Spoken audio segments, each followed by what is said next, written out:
کیا صحابہ ایسا کرتے تھے؟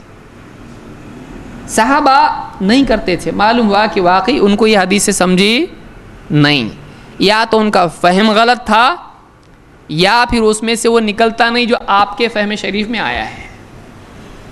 بہت ساری چیزیں, فاتحہ دلیل ہے اس کے لیے. اللہ کے نبی صلی اللہ علیہ وسلم سفر میں تھے, کھانے کے لیے کچھ نہیں تھا. صحابہ آپ صلی اللہ علیہ وسلم کے پاس آئے, پوچھا اللہ کے رسول ہم اپنے اونٹوں کو ذبح کر دیں, کھانے کے لیے کچھ بھی نہیں ہے, اپنی سواریوں کو ذبح کر دیں, اب اور بچا تو کچھ بھی نہیں. آپ نے کہا ٹھیک ہے, اگر لگتا ہے صحیح تو کرو, تم اگر مناسب سمجھو تو کرو. عمر آئے, کہا اللہ کے رسول آپ اجازت اگر اس چیز کی دے دیں گے, مسلمان اپنی سواریوں کو ذبح کر دیں گے, ہم جائیں گے کیسے؟ سفر میں سواریاں کم پڑ جائیں گی, مصیبت ہو جائے گی. آپ ایسا کیجئے کہ سارے قافلے والے جتنے بھی ہیں ان کے پاس جو کچھ بچا کچا کھانا ہے, جو بھی ٹکڑا چھوٹا موٹا جو بھی ہے, جو بھی بچا کچا ہے, آپ سب کو جمع کیجئے اور آپ اللہ سے دعا کیجئے. آپ نے کہا ٹھیک ہے ایسا کرو. آپ مشورہ صحابہ کا مانتے تھے, اللہ کا حکم تھا آپ کو وشاورہم فی الامر, ان سے مشورہ کیجئے. تو صحابہ اگر کوئی رائے دیتے تو آپ صلی اللہ علیہ وسلم یہ نہیں کہتے میں نبی ہوں تم نبی ہو کیا, نہیں, آپ مانتے تھے بات کو. ان کی کوئی بات ایسی ہے جو آپ کو صحیح لگے, آپ اس کو تسلیم کر لیتے تھے. آپ نے کہا ٹھیک ہے ایسا کرو. سارے قافلے میں سے سب کی روٹی کے ٹکڑے, یہ وہ جو بھی ہے, کھجوریں جو بھی تھا, لا کے ایک چمڑے کا دسترخوان بچھایا. وہ لوگ دسترخوان پر کھاتے تھے. دسترخوان لائے, بچھایا اس کے اوپر اور سارا لا کے اس پہ ڈال دیا. ایک دسترخوان پہ مشکل سے آ جاتا تھا, ایک آدمی کے دسترخوان پر آ گیا ہو. اب صحابی کہتے ہیں آپ نے اس پر جو کہنا تھا کہا, سامنے رکھا اس کو, آپ نے جو کہنا تھا کہا اور کہا اس کو اب برتنوں میں اپنے بھر لو.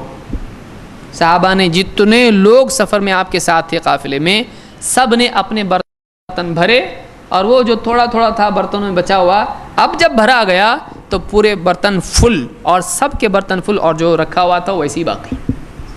کر لو, فاتحہ کی دلیل مل گئی.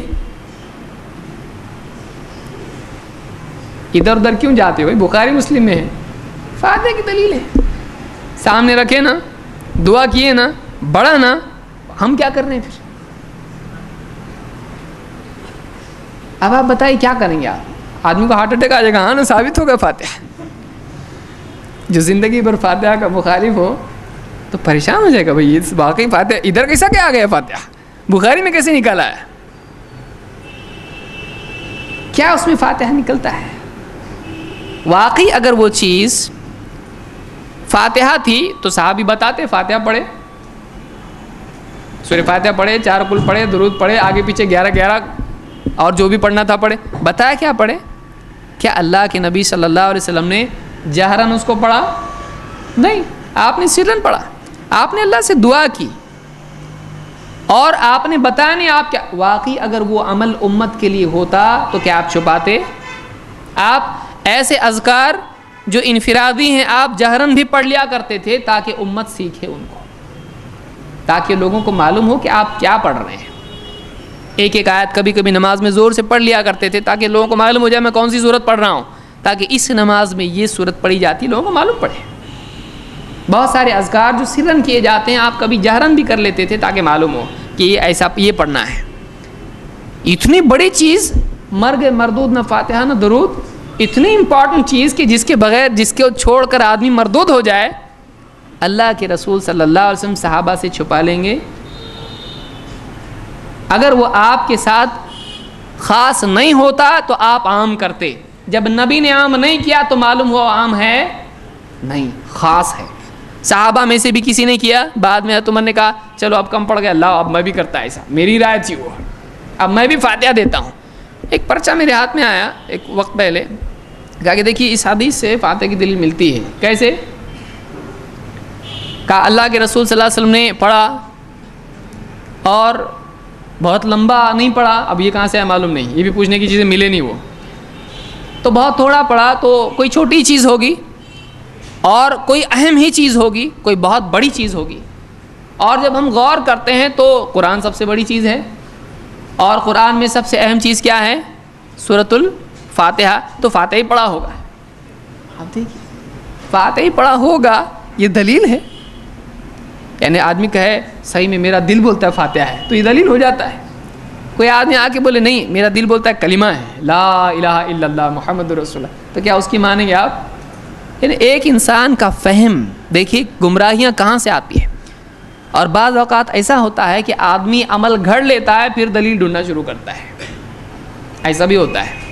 پھر ایسا آدمی ڈوبتے کو تنکے کا سہارا کہ اب اس کو اپنی بات ثابت کرنے کہیں سے بھی دلیل لانا شروع کرتا ہے, جس میں سے جو اس میں سے نکلتا نہیں وہ بھی ثابت کرنا شروع کر دیتا ہے. یہ ساری بیماریاں کیوں؟ یہ کیوں ہوتا ہے ایسا؟ یہ اس لیے ہوتا ہے کہ ایک آدمی دین کو واقعی جیسا سمجھنا چاہیے ویسا نہیں سمجھتا ہے. وہ اپنے فہم کو دین پر حاکم بناتا ہے. جو میں سمجھا وہی دین ہے. قرآن کی آیت یہی ہے, حدیث کا یہی مطلب ہے جو میں سمجھا.